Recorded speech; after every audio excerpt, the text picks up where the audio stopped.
ദുആയിലേക്ക് നമ്മൾ കാലെടുത്ത് വെക്കുമ്പോൾ ഇൻഷാ അല്ലാഹ് പുതിയൊരു ജീവിതത്തിലേക്ക് നമ്മുടെ നാടും നമ്മുടെ കുടുംബവും നമ്മുടെ സാഹചര്യങ്ങളും എല്ലാം മാറേണ്ടതുണ്ട്. നമ്മുടെ മനസ്സിനെ വേദനിപ്പിക്കുന്ന രൂപത്തിൽ, നമ്മുടെ ഹൃദയാന്തരങ്ങളെ കോരിത്തെരിപ്പിക്കുന്ന രൂപത്തിൽ തിരുവനന്തപുരത്ത് അഫാൻ എന്ന് പറയുന്ന 24 വയസ്സുള്ള ചെറുപ്പക്കാരൻ വളരെ നിഷ്ഠൂരമായി അതേ ഉമ്മയെ കൊന്നുകളയാൻ വേണ്ടി ശ്രമിച്ചു. അതോടൊപ്പം 4 ആളുകളെ 5 ആളുകളെ വേറെയും കൊന്നുകളഞ്ഞു. വളരെ ദുഃഖസാന്ദ്രമായ വേദനകളുടെ കേൾവിയും അതേ ആ പ്രിയപ്പെട്ട ആ ബാപ്പ ഇതെല്ലാം അറിഞ്ഞുകൊണ്ട് വിദേശ രാജ്യത്ത് നിന്ന് ഇന്ന് വന്നതും ഖബറിന്റെ അടുക്കൽ നിന്ന് പൊട്ടിക്കരയുന്നതുമായ വളരെ വേദനാജനകമായ സാഹചര്യങ്ങളെല്ലാം നമ്മൾ കാണുകയുണ്ടായി, നമ്മൾ അറിയുകയുണ്ടായി.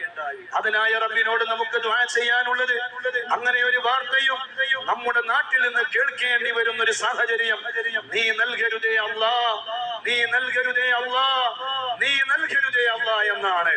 വളരെ ജാഗരൂകരാകേണ്ടതുണ്ട്. ഒരുപാട്